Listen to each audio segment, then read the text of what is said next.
Hi! Welcome to my channel. If there's one thing you should know about me is that I absolutely love dolls. I love them as a child, I love them as an adult, and I'll most likely still love them when I'm old. Dolls have always been a way for me to express my artistic creativity and expand my imagination. Over the years, I sacrificed some of the unfortunate members of my collection, but I never did a full repaint before, which is a bit ironic because repainting videos is all I watch. But that's about to change today. There are so many dolls I want to make, but since this is both my first video and my first custom, I decided the most suitable character will be me. Plus, my channel needs a mascot. I can't always be in front of camera, so it's a win-win situation. Like every project, I started with a good old pencil sketch. After some decision making and trying different styles, I decided on this.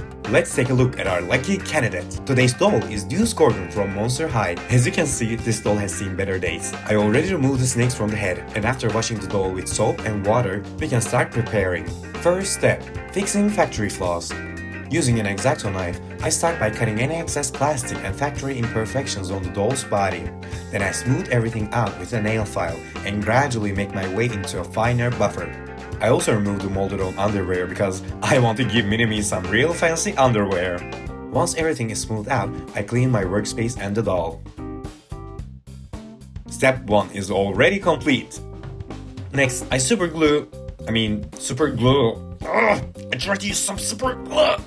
For some of the disconnected parts near the joints. Body is complete. Face is next. I remove the factory paint using pure acetone. You can also use a nail polish remover, but it takes more time and effort. Aside from face, I lightly go over the areas I sanded as well. Alcohol this pure will slightly melt the plastic and give the doll a smoother finish. And if you don't want to ruin your nails like me, I highly recommend wearing gloves. I fill in the hole in the head with hot glue because it's cheap and fast. Unfortunately, this will be a decision I'll regret in the future. And that's not the only time I'm gonna say this in this video. Before we can start painting, there is one more thing we need to do. Monster High face sculpts are beautiful, but the character's nose is very different from mine. So we need to build a new one. For this type of modification, we need epoxy sculpts. $2,000, $50 shipping.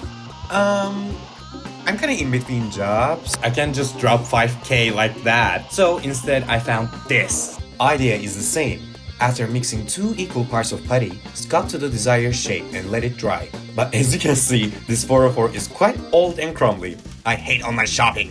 Well, I bought it anyways, so let's give it a go. I'm trying my best to sculpt, but the putty is so hard to work with. It's really crumbly and the consistency is really off and sticky. I also enlarged the ears too because why not? After it dries, I move on to sanding. While I was sanding, the putty started to peel off, so I realized this wasn't gonna work. Luckily, I recently had my birthday and my oldest sister gave me the best birthday present ever. With some cash in my pocket and a bit more research, I managed to find this. Meet Milliput. It works just the same as epoxy sculpt and it's much more affordable. After covering my workspace and wearing gloves, we can start sculpting for real this time.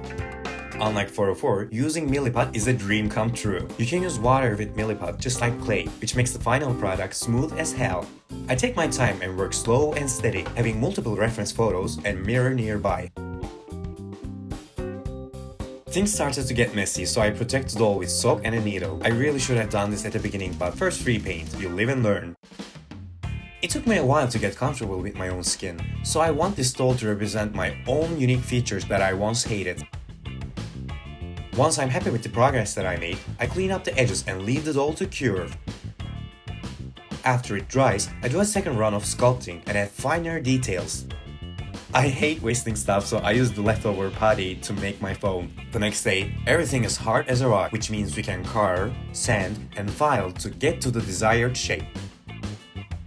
Don't forget the phone! Sculpting this mold was quite difficult, but I'm very happy with the result. If you got a careful eye, you'd notice that hot glue in the head was peeling off, so off camera, I removed it and filled in the gap with Milliput. After cleaning the doll one last time, we can move on to painting. If you don't want any brush strokes, your paint mixture should be about 60% paint and 40% water. It's a neat trick I learned from the fellow doll creator, Delightful.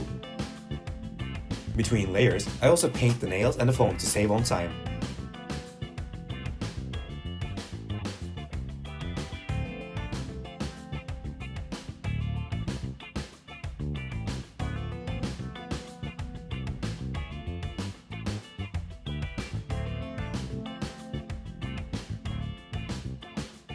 Now we can move on to the face up. For this, we need the one, the only Mr. Super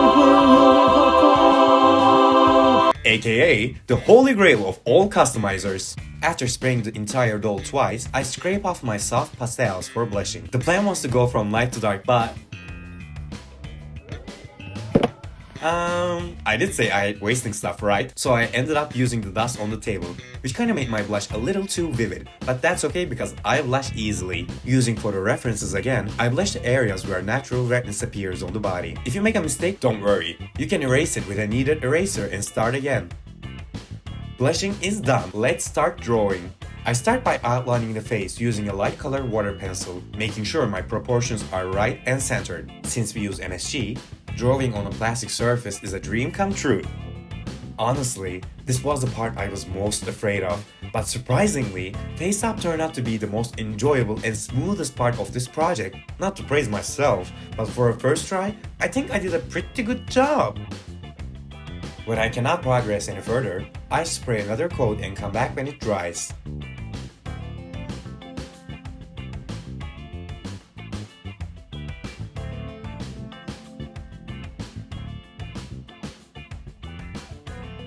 When pencils aren't enough, I use a thin brush and acrylic paint to give it more details, like the whites of the eyes and lips.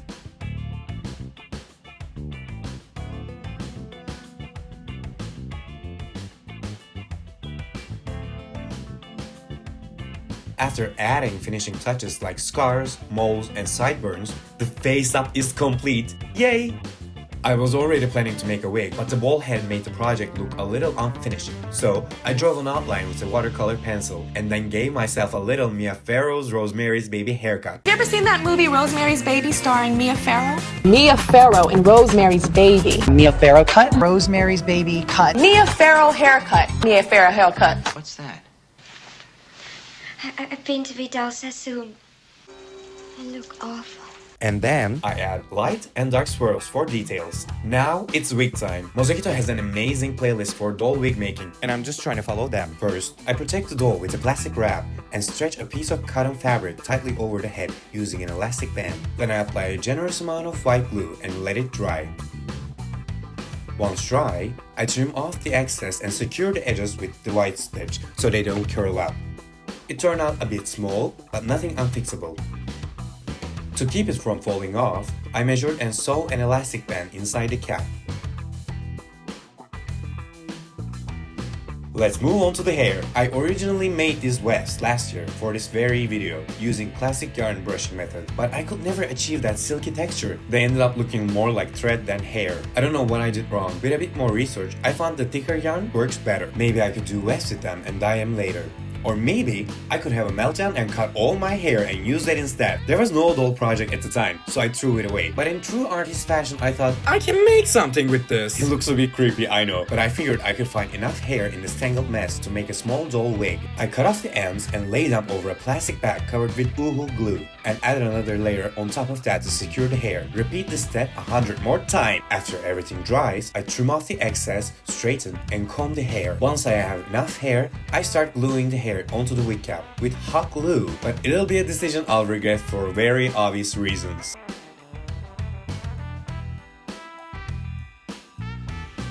When it comes to middle part, idea is to glue the hair towards opposite side and fold it over. Sounds easy in theory, right? Wrong. First of all, since this is real hair, shaping is naturally much more difficult. I tried to lay it down using a heated knife with my straightener, but I wasn't very successful. The heat from the knife melted the hot glue, and everything started to fall apart. The more it got messy, the harder I tried, and the result was pure chaos. No biggie. Technical mistakes happen, and I still had hair. I made a new cap and repeated the process. This time, I was smart enough to use boohoo instead of hot glue. This also didn't work. Okay, third time is a charm. I made a new wig cap from 2 layers of tulle socks, and this time, I'm gonna use magnets to keep everything in place, so I gave Mini-Me a lobotomy. Using the hair from my previous failure, I'm applying it in very careful thin layers. You should know the drill by now. Glue, hair, more glue, more hair. Again and again and again and again. As I progress, I even out the hair and clean up the split ends. When I reach the middle part, I try folding the hair without gluing it first, hoping that will help. I don't remember how many times I burnt my fingers during this process. This time, I made a small cut in the middle and glued the hair inside. I somehow managed to make every cap too little. I don't know if they shrink or if I cut too much.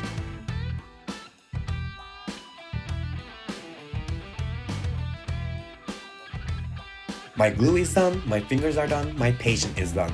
After non-stop working for 10 hours and finishing an entire tube of glue, this was the result. I secure the hair tightly and hope for the best. Next day, after a good night of sleep, I'm fully recharged. I also bought this new uhu, which is solvent-free. I hope it works the same. Fuck! After a quick trip to stationery store, I changed it to a different one, and this better work! At this point, I was very close to giving up. I had run out of prepared hair, and I didn't want to go back to the plastic bag of nightmares. I even made a new cap and some new vests. But no, this way or another, I'm gonna make this middle part work. I'm not a quitter, and my mama ain't raised no bitch. This has become personal now. I took a day off and rewatched the clips to see what I was doing wrong. After taking some notes, I realized I was repeating the same mistake. So this time, I start directly from the middle part, and instead of a small hole, I just cut the middle part open and glued the hair directly. When the hair was thick enough, I sewed the sections together. Once again, glue, hair, more hair. After 2 days of non-stop working and a small meltdown later, I finally reached to this. Taking a day off really cleared my head. In the meantime, I discovered the most powerful weapon, the iron. Duh! I don't know why I didn't think of this earlier, but it worked so much better than the straightener method. With the help of water and heat, I lay the hair as humanly as possible and used bobby pins for extra security. After leaving it overnight, I had high hopes for this one. Fingers crossed! The next day, I took everything in sheer terror. And BAM! Oh my god, I cannot believe I did it! Working with real hair was really challenging, and the middle part nearly broke my confidence in this whole project. But I'm so happy with the result. All the pain was so worth it. During all this hassle-tassel, the crack on the nose kept growing and became unignorable. But that's alright, a little super glue and a bit of paint should fix it. I ended up reinforcing it with more milliput and repainted the entire nose. Our doll is now completely finished. Well, sort of. Next step is the outfits. Let's start with the fancy underwear I was talking about. Much better. So, here's the thing about the outfits. I first bought a cheap beginner-level sewing machine with the money my sister gave it to me. After a few days of heated attempts, I just couldn't make the machine work properly, so I returned it. I was planning to sew everything in hand, like this pants. During the FaceTime with my mom, I caught myself complaining about it. And of course, she offered to get me a real full-size machine. I was hesitant to say the least. She already bought me a gift, and I didn't want her to spend any more, but she was very insistent, promising me that it will be the next year's present. So, long story short, say hello to my little friend. Wow, I really got lucky with my wishes this birthday, didn't I? And it's pink, yay!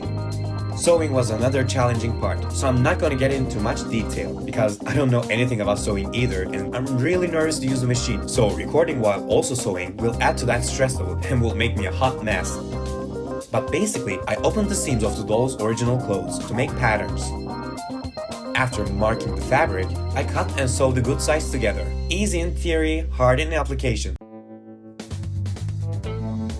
After more failed attempts than I'd like to admit, I ended up with a mini wardrobe full of clothes. After adding details with paint, our wardrobe is ready to serve.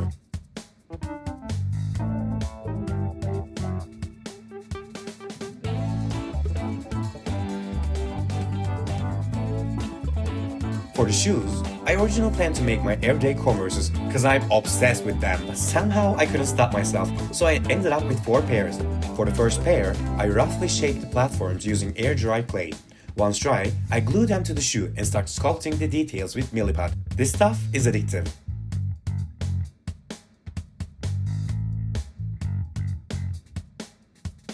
After everything dried, I go over with my hand and nail file and carve in the small details.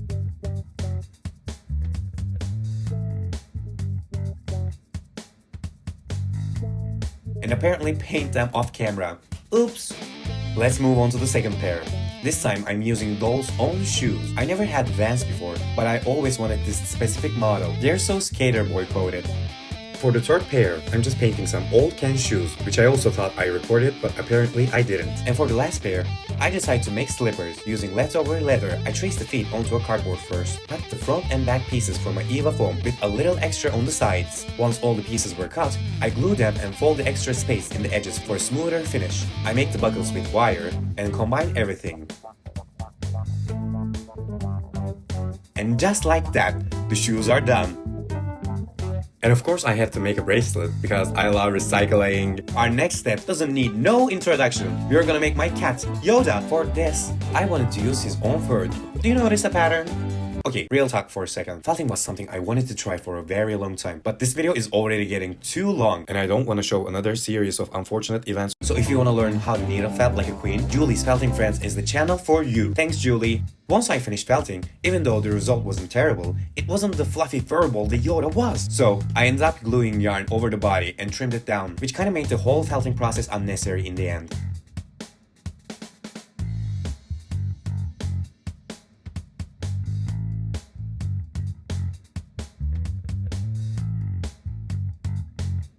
For the eyes and the nose, I drew them on paper and made it three-dimensional using gel polish.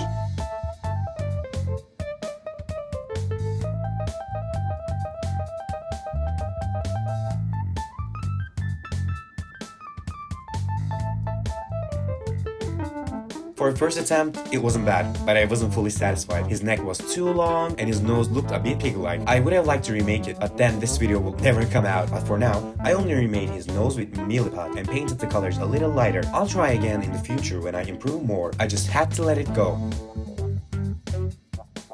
But then of course I couldn't stop my inner perfectionist and I shortened the neck and tummy areas, which made it too small this time. But this was it. It's done. I'm happy with it. Move on. Woo! It's been a bumpy ride, but after 6 months, I'm proud to say my first custom doll is done. Tired of male body standards? Can't find a doll that looks like you? Look no further! Introducing new adult collector doll, H.art! By H.art! He's a 27-year-old who still haven't graduated college, and when you ask him about how the job search is going, he responds, "I'm gonna create my online business." H.art doll comes with 10 points of articulation and a removable wig because he felt crushed under society's expectations and shaved it all off. But look at his cat, he's so cute. He also comes with wardrobe full of different clothes because according to him, passion is my fashion. Try different styles like Hardy and Chaika, Rory Gilmore, non-binary T. I found this shirt in the garbage. And of course, one day in the future. If you think that's all there is, you clearly didn't watch the video, because H.art doll comes with bunch of accessories. A second-hand phone, a tablet got dented in a street fight, a wallet he never carries, a house key he always forgets, lip smack, headphones, watercolors, watercolor paper, regular paper and a pencil, a jewel, lighter with a pack of cigarettes and a special one inside. Each H.art doll comes with a physical copy of Wizard of Oz and Wuthering Heights, so get ready to be bombarded with film quotes to a movie that is 60 years old and a pure loading hate toward 2016 adaptation. What do you mean there's no Hindley? And they cut out the second part? That's the best part! Can you shut the fuck up and watch the movie? Oh, what a world, what a world! And just like Olivia Pope, he thinks popcorn and wine is an everyday dinner. So come and get your doll that comes with a tote bag, because carrying a doll around should be more normalized. ADHD and depression is included. Mommy and daddy issues sold separately. Bye, H.art.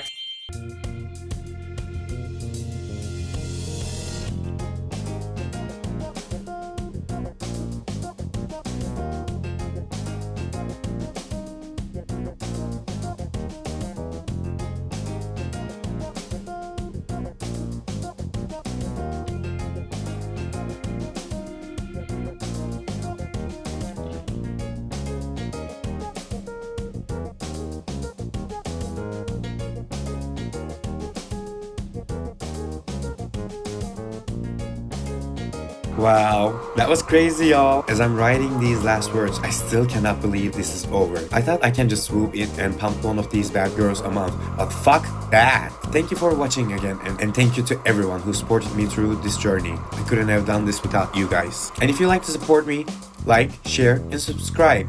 But if you really want to support me, I'm on Patreon now. I will appreciate any help, cause you know, my neck is on the line. Now this is done, Yoda and I can use a vacation.